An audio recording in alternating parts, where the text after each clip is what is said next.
Welcome back to the channel. Today we're going to be looking at UFC Fight Night, Moreno versus Albazi. I'm doing terrible with the names today. You'll have to bear with me. Last week we did pretty good. Last event we did pretty good. We only got 2 fights wrong on the whole card. That's pretty good in my book. That's like 11 out of 13, like 13 out of 15, if you will. So I don't remember how many fights were on the card. Pretty good card as well. So I hope someone made some money. Don't trust Brazilians. That's what I've learned. I said the Brazilians are terrible. I trusted one Brazilian. He let me down. What can you do? What can you do, eh? What can you do? Don't trust the Brazilians. So mean. First up on the card, we've got Jack Shaw versus Yusuf Zalal. Normally, I'll pick a UK fighter. You know this. If you've been to the channel, you know this. Usually, I'll pick a UK fighter. But here's the deal. I don't think I can do it today. I think I've got to pick Yusuf Zalal. Yusuf Zalal's a pretty impressive dude.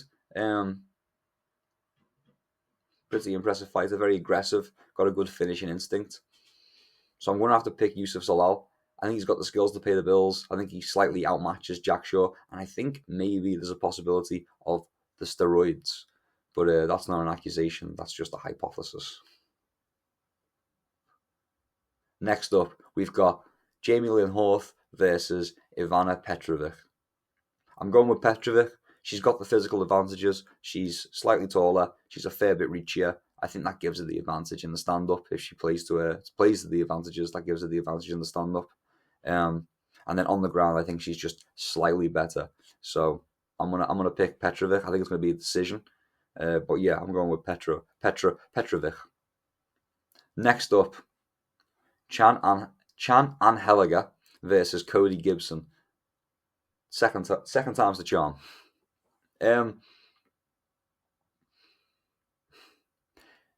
my opinion, Cody Gibson's fought a better quality of opponent. He didn't win those fights, but he's fought a better quality of opponent.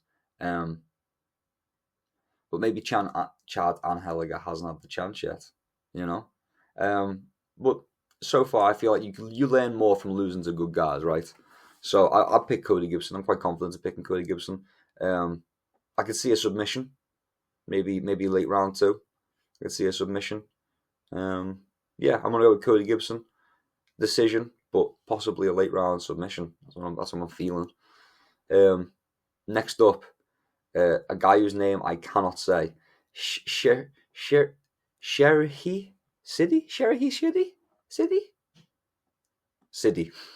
City versus Garrett Armfield. City's the favourite, according to my notes, the slight favourite. But I'm going to go with Armfield. It's a close one again. This is like two guys who are pretty similar.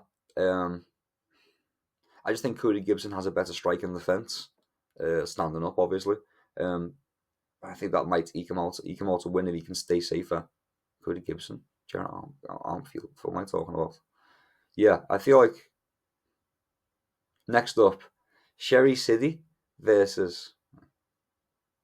Next up, another name I cannot pronounce. Shehi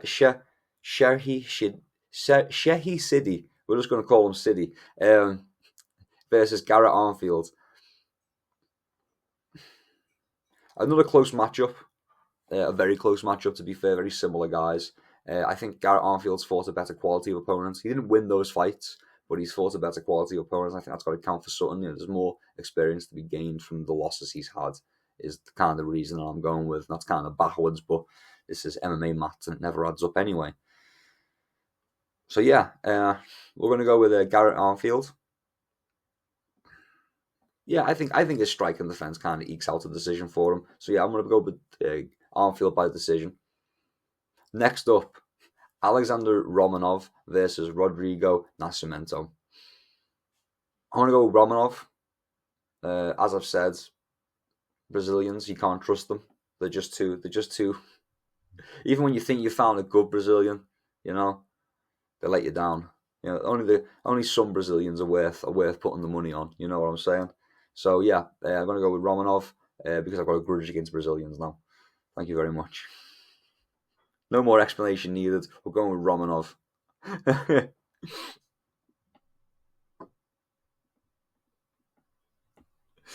Going with Romanov because Brazilians suck on average. There are exceptions to the rule. That doesn't mean you're it. Next up, Charles Jourdain versus Victor Henry. It's a tough one to call, but I'm going to go with Jourdain. He's younger, he's bigger, he's reachier. Physically, probably gets the win. His physicality probably ekes him out the win. Going to be a lot of that on this card. There's a few close fights on this card where I'm just going to go off physicality, I feel like. Oh well. Next up, Ariane Lipski versus Jasmine Judavicius. I thought I've said that right. Judavicius probably going to get the win here. Yeah, I want to not a Brazilian thing this time. Actually, I feel like Brazilian women are more reliable than Brazilian men when it comes to fighting for some reason. I don't know why that's the case, but yeah, she's riding a 2-fight win streak. She can make it 3. Yeah, I could see that. I'm going with Judavicius to get a decision. I'm feeling a decision for this one as well. Yeah, I know women's fights, right? Decision. What a shock. Well, Lethal's picking a woman's fight to go to a decision. He never does that. Yeah, I'm going to go Judavicius by decision. Next up, Arman Zahabi. Ayman Zahabi? Who knows? Versus Pedro Munoz.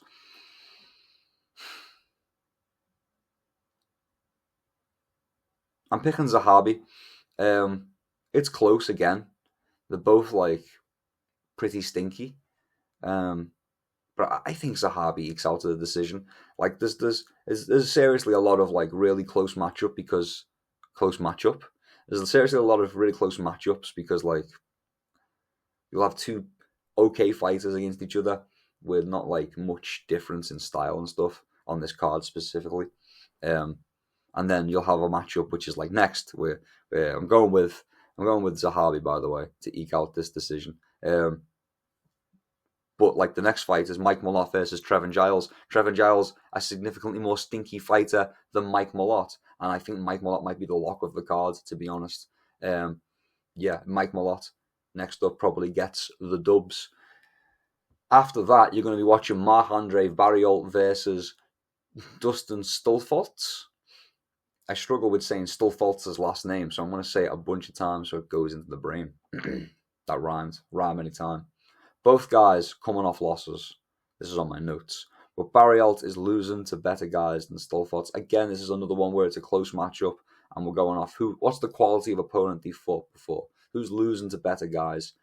Who's performing well against the better guys, even if they're losing these fights. So yeah, we're going to go with Barriault. I think he ekes out a decision, but I could also see a knockout, to be fair. I could see him knocking out Stolfoltz. Yeah, you know what? We're going to go with Barriault by knockout. I reckon round 2 knockout, maybe late round 1, but I'm feeling confident in round 2 for a knockout. If not, then it's going to be a Barriault decision. Main card time. Another name I can't pronounce straight away. Xiao Machado. I don't know. Xiao Machado. Who could say? Versus Brenson Ribeiro. 2 Brazilians, so you got to pick one. Unfortunately, no. Let me consult the notes.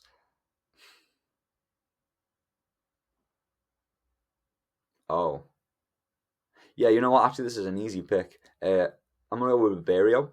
I've seen in the notes that Machado lost to Dontal Mays, and you can't be losing to Dontal Mays and still having me take you seriously.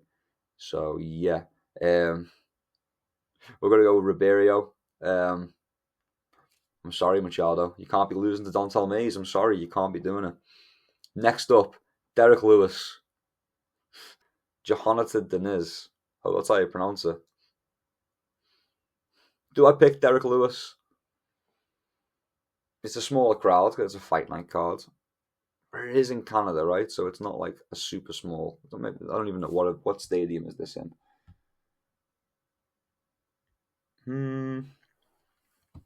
Maybe, to be fair, smaller audience. It is going to be a smaller audience. He's not headlining, so the nerves may not be as bad as what I'm trying to get at. that's kind of when he performs, when it's not as big of a deal. He's against a dangerous dude though as well. Deniz is like 8-0. He's 8-0. Okay, that's not in the notes for some reason, but it is on Tapology. Yeah, he's slightly younger too. Only slightly. I think it's only like 3 years difference. Maybe 6 years difference, actually, now I'm thinking about it. Yeah, I'm going to go with Derek Lewis. I think it's going to be a gunfight. I think they're going to go out there and trade straight away. I think Derek Lewis probably gets the upper hand. He's just a tricky dude, and he's got a chin on him. He gets knocked out by like the best of the heavyweight. So this is like a challenge for Deniz, I suppose. If Deniz wins this, then you could probably go further. But I think this is like his gatekeeper moment. Derek Lewis is like the gatekeeper, you know. At this point in time, I'd say he's like the gatekeeper.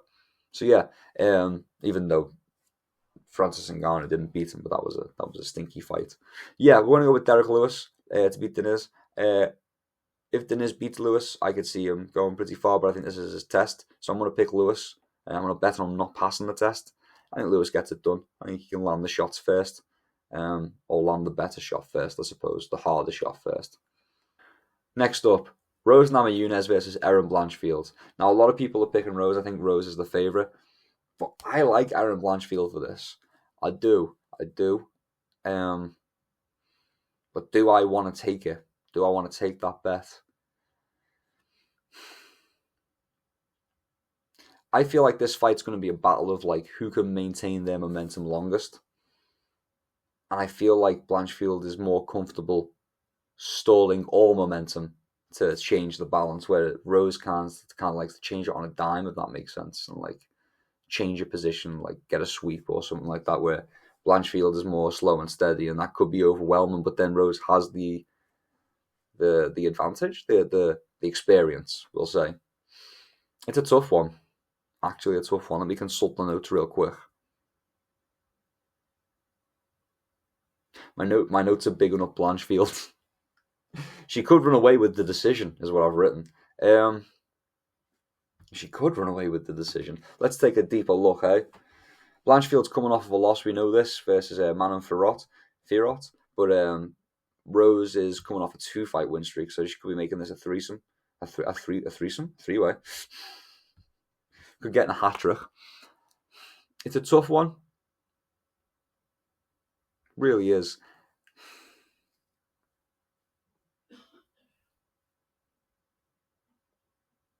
We're going to take a chance. We're going to go with Erin Blanchfield.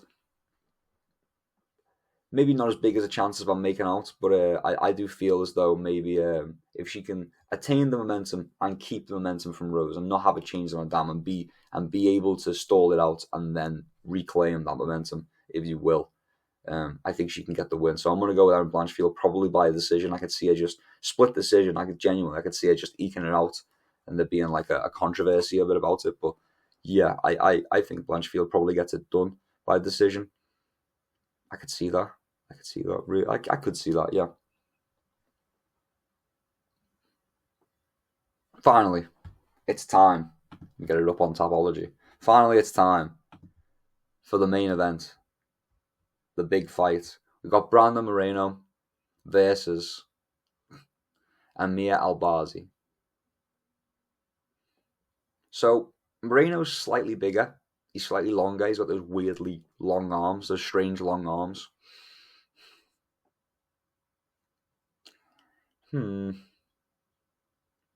So, Moreno has the physical advantages, we'll say. But Albazi's good. He is good. He's got a good finishing instinct too. He jumps straight on there. See, for me, I was kind of caught up in the Brandon Moreno hype, and is it just me, or does Brandon Moreno just throw like after round one? So in round one, he'll throw leg kicks and he'll mix it up and stuff. But past round one, is it not just jab, windmill, windmill, jab, windmill, windmill, jab, windmill, windmill, jab, and he just gets his legs kicked to fuck. each shot with his chin, just because he lunges in to extend that long reach already as well.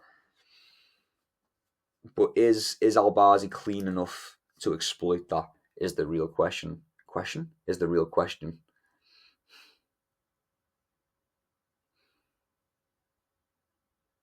Do we take another chance? Do we take another chance?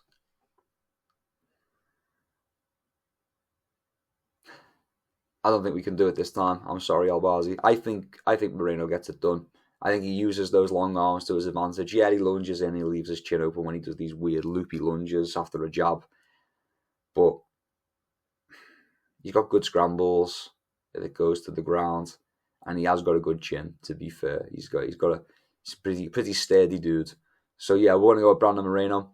I'm in two minds about it. Maybe I'll change my mind closer to the time if I feel it. I'll make an update, but I don't think so. Yeah, I'm gonna go with Moreno. I think Moreno gets it done. I think Moreno by decision. I do think it goes the distance. Yeah, I'm confident with that. Moreno by decision. If you enjoyed this video, don't forget to go and leave me a like. Subscribe to the channel if you want more accurate picks. Don't forget, sometimes these are hit and miss sometimes, okay? Sometimes we have really stinky cards and they're impossible to predict, Or we have ones like, the previous one where it felt like everything just fell into place. A biased commission in a stinky country. Easy to predict. And to be fair, Canada's pretty stinky. So maybe I'm going to be right again. Thanks very much for watching. Until next time, keep your chin down, keep swinging. Peace and love. I'll see you around.